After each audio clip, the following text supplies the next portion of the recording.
So, Canada has released its annual UFO survey. Did you know they had an annual UFO survey? I didn't, and they've got some really juicy stuff in here, so let's dig into it. Get in here, this is Jack with Cosmic Road. I talk about UFOs and the paranormal. Please hit like, please subscribe, and hit the bell to be notified of future videos. Please share this video on social media when it drops, and please consider joining me on Facebook and Twitter. Links are below. Then comment on the story as I'm going through it. All right, well, let's just get right to it. Canada does a survey. There's your overview. Here's the summary of results, so you can just get right into the summary. And then there's actually some juicy stuff in the detailed report. And they get into things like the color of the UFOs, how many of which colors are sighted, what shapes are sighted, what is the high strangeness factor of the UFOs. That was a really interesting thing to include in this report. So it does get into some interesting stuff, but this is just the bare bones summary. There were 768 UFO sightings recorded in Canada in 2022, a slight increase of about 6% from 2021. You know, a lot of people are saying the phenomenon is increasing, and so sure enough, there's a slight increase. I don't know what the numbers would be from the U.S. or Mexico or elsewhere. It'd be really interesting to compare them and see if they're all experiencing an increase. Can that be attributed to better cameras and equipment, or is there actually something going on within the phenomenon? The number of UFO sightings reported in Canada 2022 was the fourth lowest over the past 20 years. Well, there you go. Interesting. In 2022, Quebec led all Canadian provinces with about 29% of all Canadian UFO reports, edging out Ontario's 28%. This is the first time that Quebec has recorded the most Canadian UFO reports in a single year since the Canadian UFO survey began in 1989. BC had 14%, unchanged from 2021, and other provinces and territories had negligible changes in report numbers from the previous year. In 2022, about 8.2% of all UFO reports were classified as unexplained. The typical UFO sighting lasted about 13 minutes. Based on the number of reports and using the average number of witnesses per case as 1.37, more than 1,000 Canadians had sightings of UFOs in 2022. The study found that in 2022, about 52% of all UFO sightings were of simple lights in the sky, similar to previous years. Witnesses also reported triangles, spheres, and boomerangs. Results of this study show that many people continue to report unusual objects in the sky, and some of these objects do not have obvious explanations. Many witnesses are pilots, police, and other individuals with reasonably good observing capabilities and good judgment. At least 2 UFO sightings are reported each day in Canada. Very interesting. Okay, so then we go year by year. So, you can look at that. You can do a screenshot of that, or of course I will include a link to this in the description. But in 89, there's only 154. And it just kind of increases generally, looks like, although it reaches a high in the 1100s in 2015, 2016, and then it dips back into the 700s. So interesting. The number of UFO reports per year has varied, although there has been a general trend towards a gradual increase in yearly UFO report numbers over the past 30 years until 2015, and then a slow but steady decline. Media reports of a huge increase in UFO reports are not supported by available data. Well, that is very interesting. So that would seem to debunk the increase in the phenomenon theory, although I've had multiple people that see UFOs regularly say that they are seeing an increase. So, I don't know what that means. Although there may be a perceived notion that UFOs are not being reported with as much frequency as in the past, UFOs have not gone away. This data clearly contradicts comments by those who would assert that UFOs are a passing fad or that UFO sightings are decreasing. Okay, let's go on. I don't care about it talks about the method. You can read about the method if you want. Distribution of UFO cases across Canada. I'm not Canadian. I don't, I'm not that interested in that. But, you can see that Vancouver gets 36, Toronto gets 44.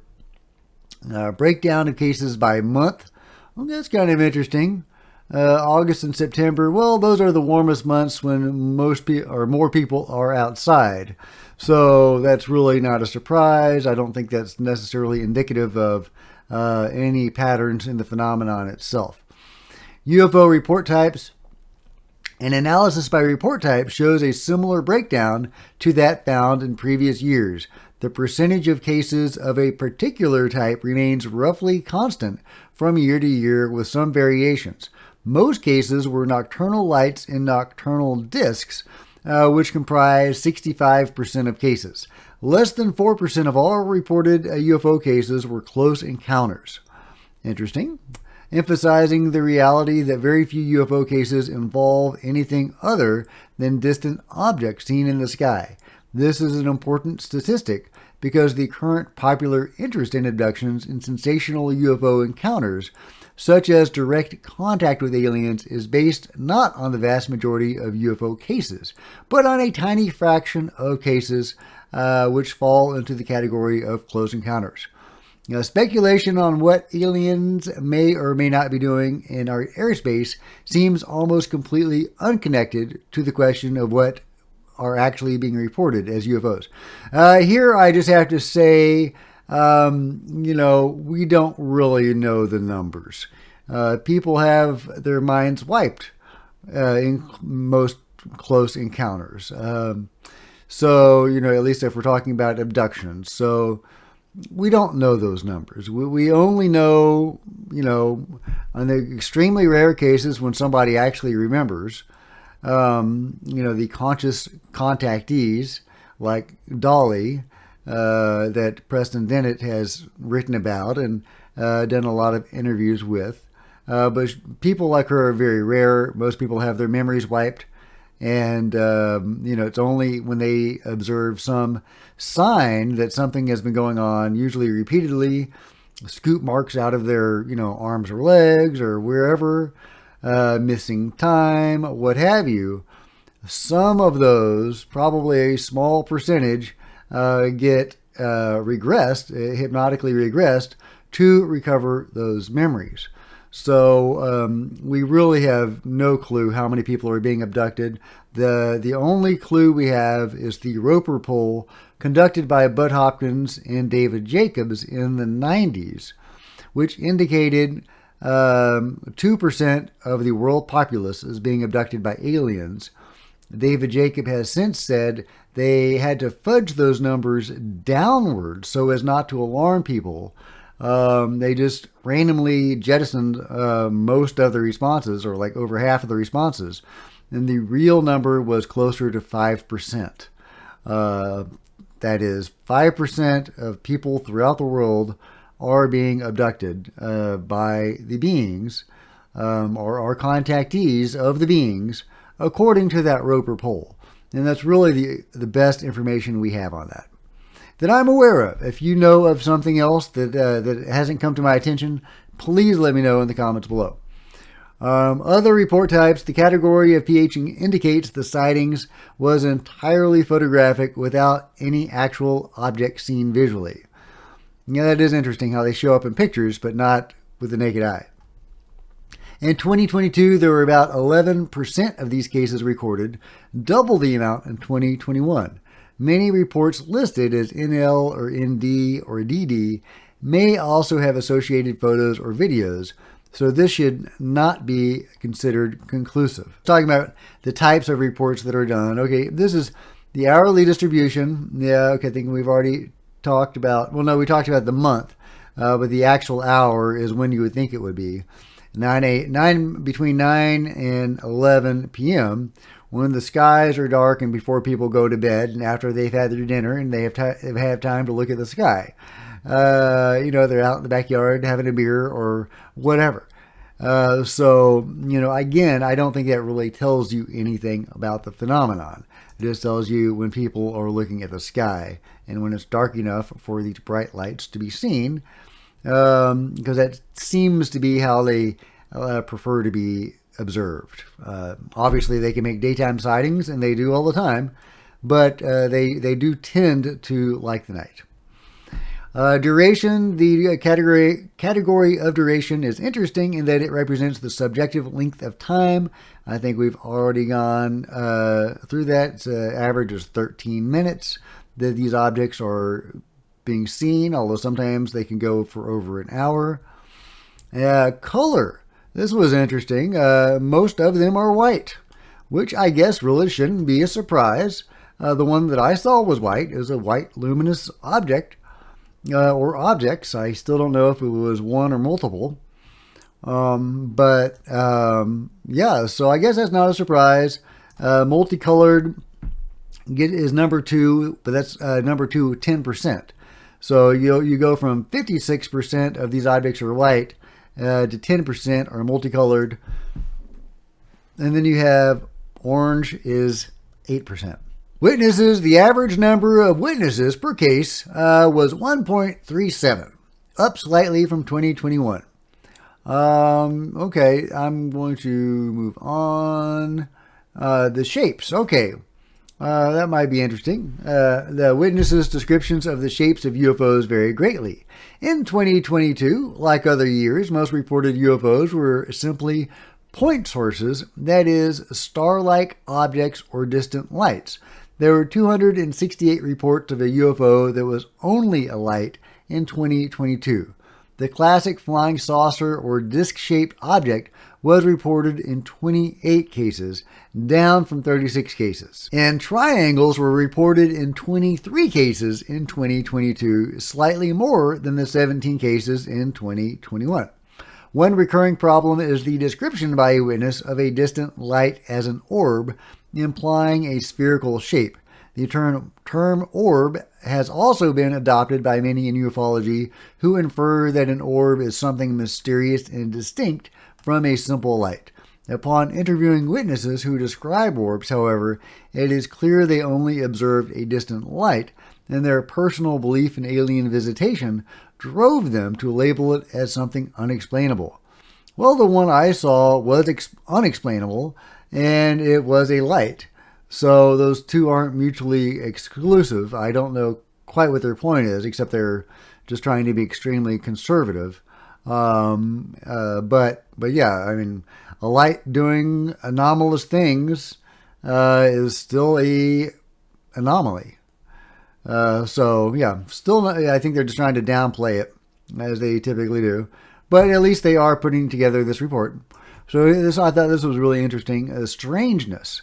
The assigning of a strangeness rating to a UFO report is based on a classification adopted by researchers who noted that the inclusion of a subjective evaluation of the degree to which a particular case is in itself unusual might yield some insight into the data. For example, the observation of a single stationary star-like light in the sky, seen for several hours, is not particularly unusual, and most might likely have a prosaic explanation, such as that of a star or planet. On the other hand, a detailed but if it's moving crazily and doing weird things and making symbols in the sky, probably not a star. On the other hand, a detailed observation of a saucer-shaped object which glides slowly away from a witness after an encounter with a gray-skinned alien would be considered highly strange. A strangeness rating is assigned during the data entry process based on the given information about each case. The numbers of UFO reports according to a strangeness rating show an inverse relationship such that the higher the strangeness rating, the fewer the reports. Let's move on. The average strangeness rating for UFO reports was about 4.1. That's out of 10, where 1 is considered not strange at all and 9 is considered exceptionally unusual. But it does go up to 10. This was similar to 2021. Reliability, the average, just to dwell on that for a moment, it is interesting that the strangeness rating is only 4. That is the average strangeness, and that the second highest category is slightly less strange. So most people are not seeing or experiencing the high strangeness that we know of, because people that experience the truly high strange often have their minds wiped. So reliability, the average reliability rating was just under 5, meaning that most cases had minimal investigation. So, okay, so let's see, anything else? Sources, conclusion, evaluation. There are 4 operative categories in the Canadian UFO survey: explain, insufficient information, possible or probable explanation, and unknown. It is important to note that a classification of unknown does not imply an alien spacecraft or mysterious natural phenomenon was observed. It also goes out of its way to say that this is not a proof of alien contact at all. So, so again, they're being very conservative, even though it is a survey of UFOs. They still want to appear credible and, not, too fringy, or even more fringy, I should say. Anyway, I thought this was really interesting. It's a little dry, but once you think about it, what it means, that most UFOs are, white lights in the sky, the hours that they're seen in and the shapes that they are. How the ones with actual shapes and physicality that we can determine are actually in the minority, and the ones that are very common are just the bright white lights in the sky. And in my case, for example, I saw this UFO or UFOs making this shape in the sky, and it was clearly interacting with my consciousness. And I've had a series of metaphysical events over the last few years, and this was one of my most recent ones, or events. So my question is whether to lump it in with those metaphysical events, or is this a distinct thing on its own? I'm inclined to think I'm going to lump it in with my metaphysical events. That seems to be part of the pattern, and this is one manifestation of whatever this is, or whatever is going on for my own personal experience. So I don't know if it was a nuts and bolts craft. So to their point, is it a bright white light? Does that actually mean it's an orb or a sphere or a craft? I don't know if it was an orb or a sphere or a craft or a saucer or a boomerang or a triangle or a cigar or what it was. I don't know if it had any physicality at all. It may have just been a bright white, more mystical kind of thing. So anyway, or it could have been a nuts and bolts craft whizzing around in the sky. I just don't know. But at any rate, this was really interesting. I would like to see more data like this, laid out like this, and to be able to compare the different countries. So, and I hope to do that in the future to see if there are commonalities or differences between the various countries. And if you know somebody that's already done that, please let me know. So until next time, by the way, of course, please hit like. Please subscribe, please share on social media, and please join me on social media, trying to build up the platform a little bit. Please join me on Facebook and Twitter. Links are below. And see you next time. This is Jack with Cosmic Road signing out.